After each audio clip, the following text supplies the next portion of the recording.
Good morning, boys and girls, and welcome to Stellaluna.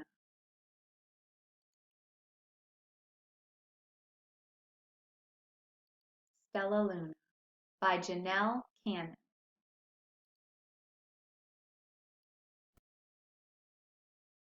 In a warm and sultry forest far, far away, there once lived a mother fruit bat and her new baby. Oh, how Mother Fruit Bat loved her soft, tiny baby. "I'll name you Stellaluna," she crooned. Each night Mother Bat would carry Stellaluna clutched to her breast as she flew out to search for food. One night, as Mother Bat followed the heavy scent of ripe fruit, an owl spied her.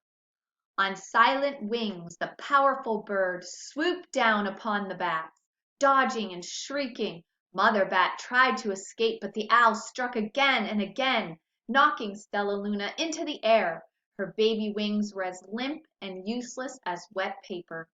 Down, down she went, faster and faster, into the forest below. The dark leafy tangle of branches caught Stellaluna as she fell. One twig was small enough for Stellaluna's tiny feet. Wrapping her wings around her, she clutched the thin branch, trembling with cold and fear. "Mother," Stellaluna squeaked, "where are you?"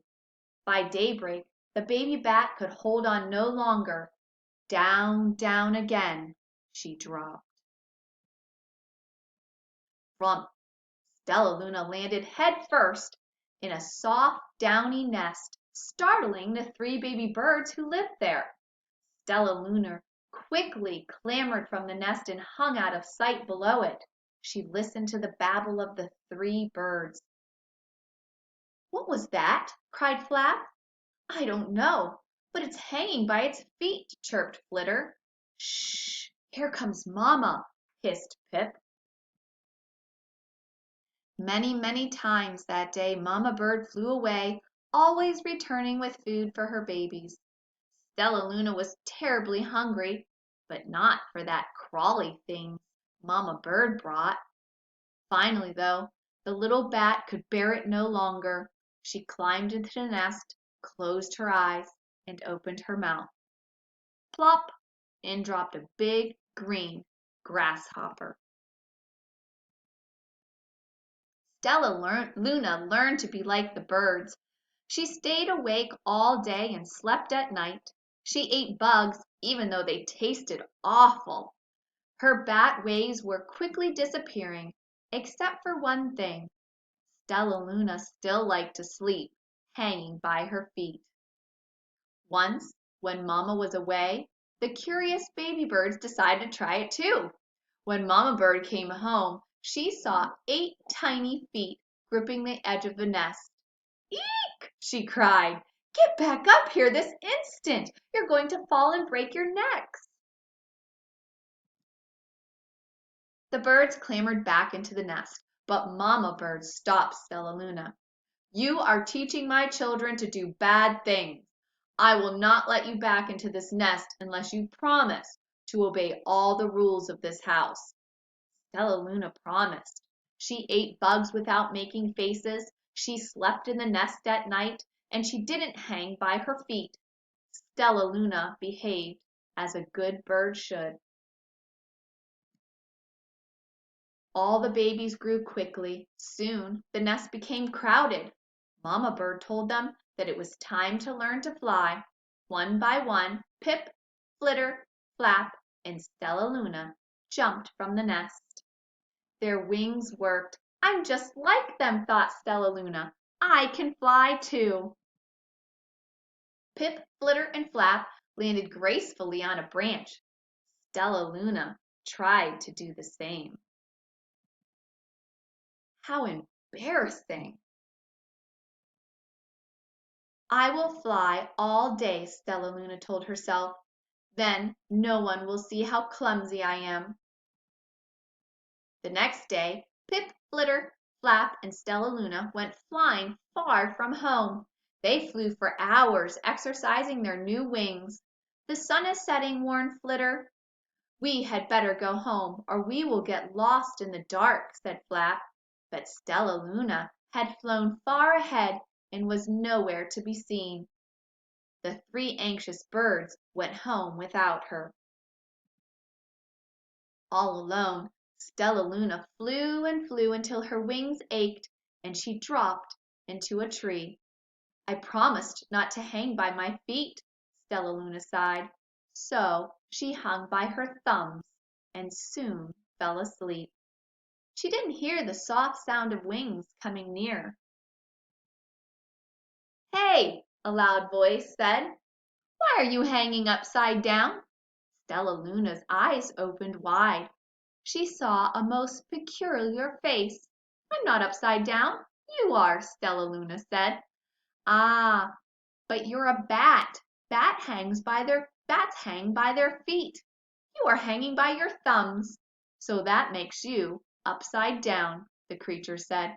I'm a bat. I am hanging by my feet. That makes me right side up. Stellaluna was confused. Mama Bird told me I was upside down. She said I was wrong. Wrong for a bird, maybe, but not for a bat. More bats gathered around to see the strange young bat who behaved like a bird. Stellaluna told them her story. You ate bugs? Stuttered one. You slept at night? Gasped another. How very strange, they all murmured. Wait, let me look at this child, a bat pushed through the crowd. An owl attacked you? She asked. Sniffing Stellaluna's fur, she whispered. You are Stellaluna. You are my baby. You escaped the owl, cried Stellaluna. You survived? Yes, said Mother Bat as she wrapped her wings around Stellaluna. Come with me and I'll show you where to find the most delicious fruit. You'll never have to eat another bug as long as you live. But it's nighttime, Stellaluna squeaked. We can't fly in the dark or we will crash into trees. We're bats, said Mother Bear. We can see in darkness. Come with us. Stellaluna was afraid, but she let go of the tree and dropped into the deep blue sky. Stellaluna could see. She felt as though rays of light shone from her eyes. She was able to see everything in her path. Soon the bats found a mango tree, and Stellaluna ate as much of the fruit as she could. I'll never eat another bug as long as I live, cheered Stellaluna as she stuffed herself full. I must tell Pip, Flitter, and Flap. The next day Stellaluna went to visit the birds. Come with me and meet my bat family, said Stellaluna. Okay, let's go, agreed Pip. They hung by their feet and they flew at night and they ate the best food in the world, Stellaluna explained to the birds on the way. As the birds flew among the bats, Flap said, I feel upside down here. So the birds hung by their feet. Wait until dark, Stellaluna said excitedly. We will fly at night. When night came, Stellaluna flew away. Pip, Flitter, and Flap leapt from the tree to follow her. I can't see a thing, yelled Pip. Neither can I, howled Flitter. Ah! Shrieked Flap. They're going to crash, gasped Stellaluna. I must rescue them. Stellaluna swooped about, grabbing her friends in the air. She lifted them to a tree, and the birds grasped a branch. Stellaluna hung from the limb above them. We're safe, said Stellaluna. Then she sighed. I wish you could see in the dark, too. We wish you could land on your feet, Flitter replied. Pip and Flap nodded. They perched in silence for a long time. How can we be so different and feel so much alike? Mused Flitter.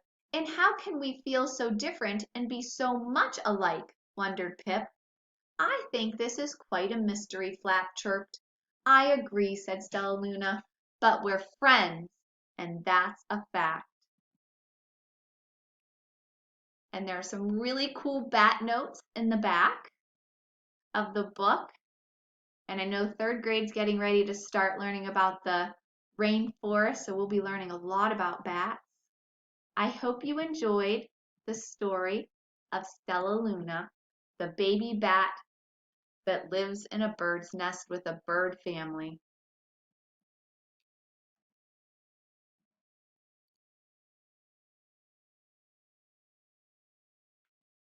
I hope you all enjoyed the story. I miss you. Take care, be safe, and have a wonderful May the 4th.